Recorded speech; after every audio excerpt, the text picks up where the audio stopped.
Hello friends, once again you are most welcome on my YouTube channel AK Biology Guide for NEET Exams. Friends, last video में हमने carbohydrate का part 3 complete किया था और इस video में हम कार्बोहाइड्रेट का पार्ट 4 कंप्लीट करेंगे।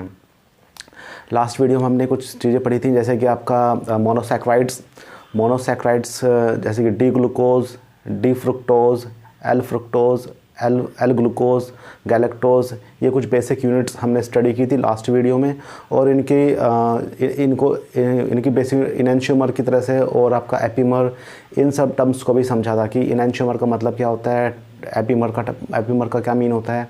सो we studied a lot of things in last video, but in this video we will study डाइसैक्राइड्स।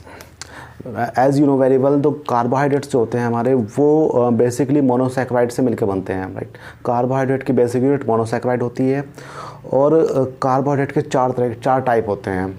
I told you in my last videos, monosaccharides, disaccharide, oligosaccharide and polysaccharides. So monosaccharide हमने last video में complete किया है और इस video में हम देखेंगे disaccharide. Disaccharide के कुछ एग्जाम्पल मैंने यहाँ पे मेंशन किए हुए हैं, you can see. Maltose is the first example for disaccharide I have mentioned over here. अब इस डाइसैक्राइड में दो बेसिक यूनिट होती हैं। ग्लूकोज, यू कैन से आपका जो कार्बोहाइड्रेट के जो मोनोसैक्राइड होता है बेसिक यूनिट, मोनोसैक्राइड की दो यूनिट मिलकर डाइसैक्राइड बनाती हैं। और डाइसैक्राइड में जो माल्टोज होता है, माल्टोज को बनाने के लिए अल्फा ग्लूकोज की दो यूनिट आपस में कंबाइन होती है और माल्टोज की फॉर्मेशन करती हैं, राइट। अब ये हमारा माल्टोज का मॉलिक्यूल है।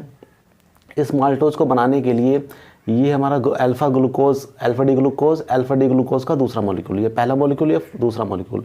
अब अल्फा डी ग्लूकोज का जो ये मॉलिक्यूल है, इस पे जो OH ग्रुप है, ये OH ग्रुप इस H के साथ में कंबाइन करके H2O बनाता है और यहाँ पे कंडेंसेशन की प्रोसेस होती है।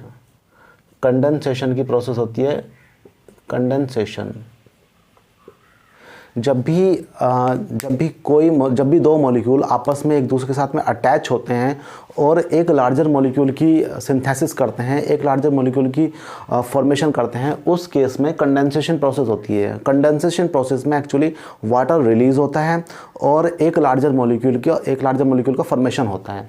जैसे कि आप यहाँ पे देख सकते हैं, यहाँ पे कंडेंसेशन प्रोसेस हुई है और यहाँ पे H2O रिलीज़ हुआ है। ये OH और ये H आपस में कंबाइन करके H2O की फॉर्मेशन करते हैं और एक लार्जर मॉलिक्यूल जो कि हमारा माल्टोज है, माल्टोज की फॉर्मेशन होती है। इस माल्टोज की फॉर्मेशन करने के लिए जो ग्लाइकोसिडिक बॉन्ड होता है वो अल्फा-1,4 ग्लाइकोसिडिक बॉन्ड होता है। इसको अल्फा-1,4 ग्लाइकोसिडिक बॉन्ड इसलिए बोलते हैं क्योंकि फर्स्ट पोजीशन पे जो कि हमारा ग्लूकोज का एनोमेरिक कार्बन है, ये फर्स्ट कार्बन इसके फोर्थ कार्बन पर अवेलेबल OH ग्रुप के साथ में अटैच होता है। ये फर्स्ट, सेकंड, 3, 4, 5 एंड 6, इस 4 कार्बन के साथ में इसका फर्स्ट कार्बन इसका फोर्थ कार्बन के साथ में अटैच होता है और इस तरीके से हमारा अल्फा-1,4 के बीच में जो बॉन्ड बनता है उसको हम अल्फा-1,4 ग्लाइकोसिडिक बॉन्ड बोलते हैं। सो ये हमारी बेसिक स्ट्रक्चर थी माल्टोज की। अल्फा डी ग्लूकोज इसलिए बोलते हैं क्योंकि इसमें ये जो OH ग्रुप है हमारा, ये अपोजिट डायरेक्शन में है इस 6th पोजीशन पर अवेलेबल OH ग्रुप के।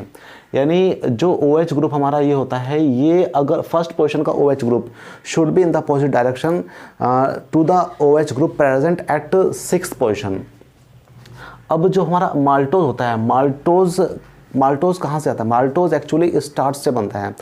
Starch different types of plants में अवेलेबल होता है। स्टार्च प्लांट्स का एक स्टोरेज कंपाउंड होता है, स्टोरेज की फॉर्म में अवेलेबल होता है प्लांट्स के अंदर। और वो जब उस स्टार्च को ह्यूमन बीइंग इनटेक करते हैं तो उस स्टार्च का डिग्रेडेशन माल्टोज में होता है और माल्टोज फर्दर डिग्रेड करता है माल्टेज एंजाइम की हेल्प से।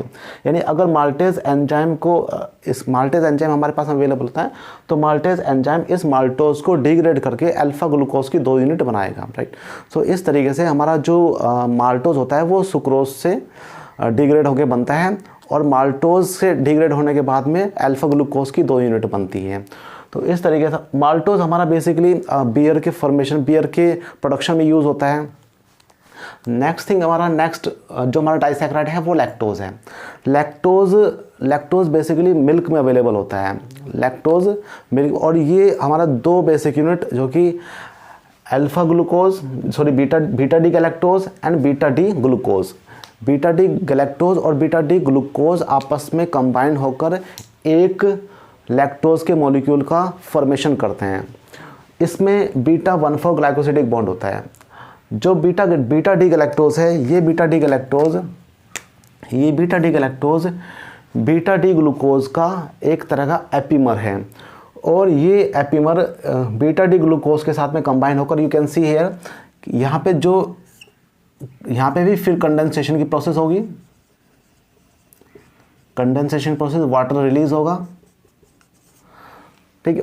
और यहाँ पे जो ये हमारा ये OH ग्रुप यहाँ पे अवेलेबल था, और यहाँ पर OH ग्रुप, ये OH ग्रुप इसके साथ में H के साथ में अटैच होकर H2O रिलीज हो जाएगा, और हमारा ये आपका बॉन्ड ग्लाइकोसिडिक बॉन्ड बन जाएगा, बीटा 1,4 ग्लाइकोसिडिक बॉन्ड।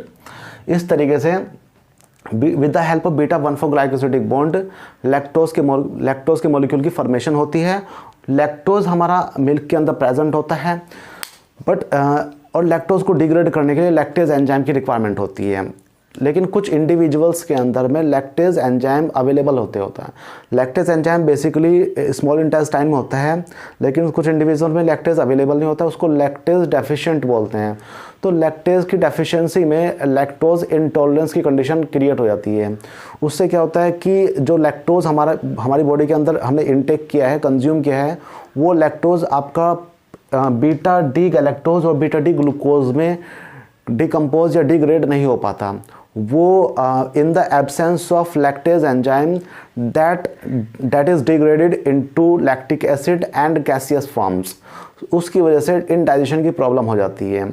सो ये लैक्टोज इंटॉलरेंस की कंडीशन उन इंडिविजुअल्स में होती है जिनमें लैक्टेज एंजाइम अवेलेबल नहीं होता, लैक्टेज एंजाइम प्रेजेंट नहीं होता स्मॉल इंटेस्टाइन के अंदर।